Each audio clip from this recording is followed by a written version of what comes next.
Mula kay sa iyong araw mga kapatid, seryoso na to.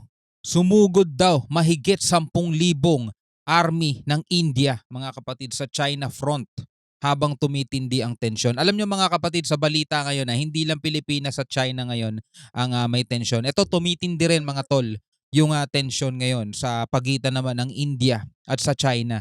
No, ang ginagawa kasi ng China mga kapatid, parang tinetesting nila no kung gaano na nga ba talaga sila kalakas at kung ano ang tingin sa kanila ng ibang bansa. Kaya palang lahat ng bansa hinahamon niya mga kapatid. Ang hindi pumapasok sa isip ng China mga tol na itong inaaway nating mga bansa, paano pag nagkampi-kampihan lahat to laban sa atin? O di talo tayo. Hindi ata pumapasok sa isip nila yun mga tol. Kaya ito panoorin natin to mula kaya sa iyong araw. Yan nakalagay po ang link sa ibaba, panoorin natin to. At bago natin to simulan, syempre huwag mong kalimutan mag-subscribe. Click mo na rin ang notification bell para ma-notify ka pag may mga bago tayong reaction video tulad nito. So wag na natin patagalin pa, panoorin na natin to mga tol. India is strengthening its aerial defense along the LAC, the line of actual control with China. Dumaong sa bansa ang anti-submarine warfare vessel ng India para sa pagsasanay sa pagitan ng Indian at Philippine Navy. India versus China. Isang nakakabahalang hakbang ng India kontra sa China dahil nagpadala na ng 10,000 tropa ang India sa harapan ng border laban sa China. Ang India mga tol, hindi to tulad ng Pilipinas ha. Ang India, no, napag-usapan nga natin kahapon, 'di ba? Ito ay isa, no, sa mga top na mga malalakas na bansa. Pasok siya sa top 5, top 4, no, ang India mga tol. Kaya kung naghahanap talaga ng kaaway ang China mga tol, no, isa na sa India ata ang tina-target nila dahil meron din silang interes sa mga nasasakupan ng India. Halika, atin itong pag-usapan mga kaibigan. India versus China. Binabanggit sa Two first neighbors post caught ang in a isang bitter ulat border standoff, which is now in its sa fourth tensyon year and na becoming more umiigting tense. sa All pagitan ng signs India point towards at China. rising hostility. Ika pa dito India is ang dalawang mobilizing kapitbahay na naipit sa isang mapait na alitan sa hangganan na ngayon ay nasa ika-4 ng taon at lumalalim pa ang tensyon. Lahat ng palatandaan ay tumuturo sa pagtaas ng puot. Ang India ay nagmumobilisa na higit pang 10,000 na mga tropa na nakaistasyon sa kanlurang hangganan ng India marahil upang bantayan ang isang malaking banta mula sa Pakistan. Malakas to India, no? Nagde-develop din sila ng sarili nilang mga kagamitan at assets, no? Sa kanila nga natin nabili yung BrahMos di ba? Ang mga tropang ito ay ngayon ay nire-redeploy at ilalagay sa hangganan sa China kahit may karagdagang 10,000 na tropa sa LAC. Pansin ng Beijing at ngayon ay naglabas ng babala ang China. Sinasabi nitong ang pagtaas ng deployment ng India ay hindi magpapaluwag sa tensyon. Ang pinalakas na pagmumugtong militar ng India sa lugar ng hangganan sa China ay hindi nakakatulong sa pagsisikap ng China at India na paluwagin ang sitwasyon sa hangganan. China parang tanga no kung makapaglabas sila ng tensyon, ng tensyon ng mga salita nila. Halimbawa no, magpapadala sila ng napakaraming barko sa West Philippine Sea, no? Tapos ang Pilipinas naman ay naghahatid tayo ng supply mission. Sasabihin nila ang ginagawa ng Pilipinas ay hindi nagpapagaan ng tensyon kundi nagpapalala pa. 'Di ba? Alam mo yung pagkatapos nilang gumawa ng aksyon na hindi naman mabuti, tapos tumugon yung kabilang bansa, sila ang may ganang magsalita na yung ginagawa ninyo ay hindi magpapababa ng tensyon. Tapos ito ngayon mga kapatid, 'di ba may problema sila sa India. Ang China mga kapatid, parami ng parami ang mga barko doon sa Indian Ocean. Tapos ang India naman ngayon ay nag-deploy ng 11 submarine at marami pa pati doon sa borders nila mga tol, no. Tapos ang China pa rin ang magsasalita, no? Ang ginagawa ng India ay hindi nagpapahupa ng tensyon. Parang tanga, no? Ang gusto nila, wala kayong gagawin lahat. Kami lang ang meron.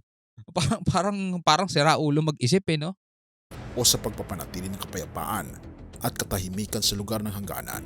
Kaya sinusubukan ng China na gawing masama ang imahe ng India bilang manlalaban na tila nilalaktawan kung paano nagsimula ang lahat. Ang gusto nila sila lang magpapadala ng mga sundalo dun sa border nila, sa hangganan. Sila lang ang magpapadala ng mga barko sa mga karagatan. Tapos yung mga bansang naaargabyado nila kapag tumugon, Sasabihin nila yung mga aksyon nyo, hindi siya magpagbaba ng tensyon, lalong nagpapalala. Ang kukulit ang isip no? Itong mga singkit na to, ang kukulit talaga no? Ngunit binabanggit sa first post, hindi ang mga hakbang ng India ay nanguhulugang nangihimasok ang mga ito para sa depensa. Sila ay tumutugon lamang daw sa posibleng atake ng China. Diba tumutugon lang? Nag-deploy ang India ng mga sundalo dahil ang diplomasya ay hindi gumagana. Ang mga tensyon na ito ay sumiklab noong 2020 at mula noon, nagtagpo ang mga general ng India at China ng 21 na beses. Subalit walang solusyon. Hindi nag-atubiling mag-withdraw ng mga tropa ang China o ipakita ang numang hilig na gawin ito. Diba? Wala naman talaga gumaganang diplomasya sa China mga tol. Gusto nila makikipag-usap daw pero sumunod kayo sa amin. Ganon ang gusto ng China mga kapatid. Sige usap tayo pero sumunod kayo sa amin. Diba? Kayo ang susunod, kayo yuyuko sa amin. Yun ang gusto ng China mga tol. Tapos kapag tumugon ka doon sa agresibong aksyon nila, ang sagot naman nila sa'yo, hindi mo pinapababa tensyon. Yung ginagawa ninyo lalong nagpapataas ng tensyon. Di ba mga siraulo? Diba? Ang kulit no? Kahit saan naiiwan ang India na wala ng ibang pagpipilian, kundi baguhin ang kanilang deployment upang palakasin ang kanilang depensa at ihanda ang sarili sa susunod na pang-aasar ng China dahil patuloy itong dumarating. Kaya paano nagpoprotekta ang India ng kanilang mga hangganan? Sila ay kumukuha ng bagong pamaraan. Ang pagtaas ng deployment ng mga tropa ay isa lamang bahagi nito. Nagtayo rin ang India ng isang bagong pwersang militar na may sariling artillery at suportang panghimpapawid. Ang kanilang misyon ay malinaw, bantayan ang partikular na bahagi ng hangganan sa China na may sukat na 532 kilometers. Ito ay naghihiwalay sa Tibet mula sa dalawang estado ng India, ang Uttarakhand at Himachal Pradesh. Ngunit bakit ang partikular na bahagi na ito? Hindi ito malinaw. Nananatiling tikom ang bibig ng New Delhi habang sila ay sumusunod sa isang estratehiya at pagpipigil. Habang nag-aambon ang China ng mga tropa, sumasagot ang India sa parehong antas at bilang.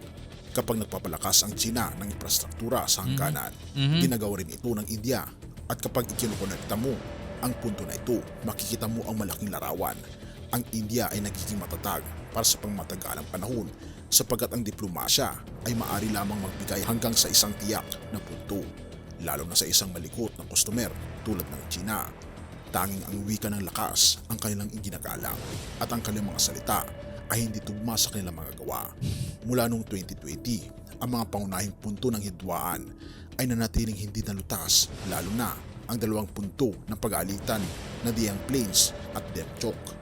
Ito ay mga lugar sa silangang Ladakh na nanatiling pangunahing pinagmumulan ng tensyon at mas lalo pang pinapalala ng China sa pamagitan ng pagtatatag ng mga blockades sa mga lugar tulad ng Krang Nala, Gogra Post at Charding Nala. Parang sila talaga yung peste ng buong mundo mga tol no?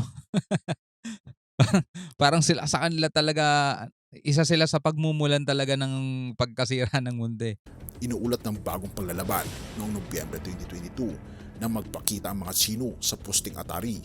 Pinatulak sila ng mga pwersang Indiano. Higit sa 50 na sundalo ng China ang naiulat na sugatan noong araw na iyon. At naganap ito habang ang mga pag-uusap sa militar para sa pagtatapos ay nangyayari. Maliwanag na hindi nirerespeto ng China ang proseso at ito ang pumipilit sa India na maghanap ng mas malaking pagpipigil. Wala, hindi sila rumerespeto sa mga proseso, sa mga batas, international law, sa UNCLOS. Wala silang nirerespeto mga kapatid. Mga bastos nga yung mga yan eh. Ito ay nagdadala sa atin sa tanong kung ano ang kasalukuyang kalagayan ng mga deployment ngayon. Hindi talaga natin alam ang sagot dito sapagkat hindi nagbabahagi ang China o ang India ng mga detalye. May mga ulat lamang at madalas ay magkakaiba ang mga ito. At isa pang ulat ang nagsasabi na may higit pang 60,000 na mga tropa. Ano man ang kaso, patuloy na nagtatagdag ang India ng mga tropa na ito ay nangangahulugang ang sitwasyon ay delikado. Tingnan din natin ang pahayag ng mga pangunahing leader. Si S.J. Shankar ay ang ministro ng ugnahing panlabas ng India. Nakipag-usap siya tungkol sa sitwasyon sa hangganan. Noong Enero, sinabi niya na maliban kung mayroong matibay na solusyon, manatiling magkapalad ang mga pwersa. Inuulat ng punong komandante ng Hilagang Command, ang sitwasyon sa hangganan ay stable ngunit hindi normal. At sinabi nila ito 2 buwan na ang nakakalipas. Kaya't may saysay para sa India na maging maingat sa kanilang depensa at patuloy na magdagdag ng mga tropa. Sumatotal, ang sitwasyon sa hangganan ng India at China ay patuloy na tutulak sa kanila upang mapabigat sa kanilang mga hakbang sa seguridad. Habang ang diplomasya ay nagsasalita, ang mga kilos ng China ay hindi tumutugma sa mga salitang ito Oo. na katulad na nangyayari dito sa ating bansa sa Pilipinas. Kaya naman nakikita ng bawat bansa maging ng India at ng Pilipinas na walang saysay ang pakikipag-usap ng China upang mapaayos sana ang mga hidwaan ito. Wala talaga. At sinabi ng first post na sa ngayon ang India ay lumulubag para sa pangmatagalang labanan sa pagtitiyak na handa sila para sa anumang pagtatangka ng China na magdadagdag ng tensyon sa hangganan.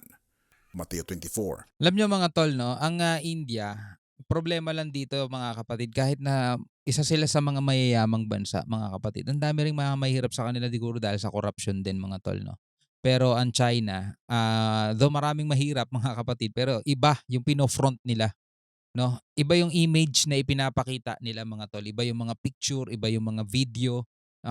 Kaunlaran lagi ang pinapakita nila, kaya laging nakatago yung mga peklat. Kumbaga isang muka na maraming sugat, maraming kapintasan pero mini-make-upan lang. Galing nila mameke kasi yun ang trade talaga nila eh. Sila ang greatest pretender. Sila yung pinakamagaling pumeke sa lahat mga tol. Pero eto nga no, yung mga nangyayari ngayong kaganapan dito sa India at saka sa China mga tol. Ang China, si Xi Jinping no, nilalagay niya yung bansa niya sa isa talagang matinding kahihiyan sa buong mundo. Matatapos at matatapos, pasasaan pa at matatapos din ang kahibangan nila. No, sa ginagawa nila, yung mga aksyon na ginagawa nila, matatapos at matatapos din ang kahibangan niyan. Verse 12 to 14. Lalaganap ang kasamaan, kaya't manlalamig ang pag-ibig ng marami, ngunit ang mananatiling tapat hanggang wakas ang siyang maliligtas. Totoo naman mga kapatid. No, sa harap ng mga kaguluhan at mga bagabag na kinakaharap ngayon ng mundo, lahat naman yan talaga nakasulat sa Bible mga kapatid eh. Mangyayari at mangyayari talaga yung mga dapat maganap na pinagpauna na ng banal na kasulatan nung unang panahon pa, di ba? Di pa tayo mga pinapanganak. So yung mga nakikita natin ngayon, palatandaan kasi lahat yan. Mga tol, no? Buti nga nagbigay ng palatandaan kaysa bigla-bigla na lang dumating ang araw ng paghuhukom nang wala tayong kaalam-alam, di ba? So ito yung mga palatandaan, yung mga nakikita natin ngayon at dapat kayong magalak kasi binibigyan tayo ng pagkakataon para magbalik loob sa Kanya bago pa mahuli ang lahat. Anyway, maraming salamat sa inyong panonood. Hanggang sa muli, ako nga pala si Shobal D. Peace out.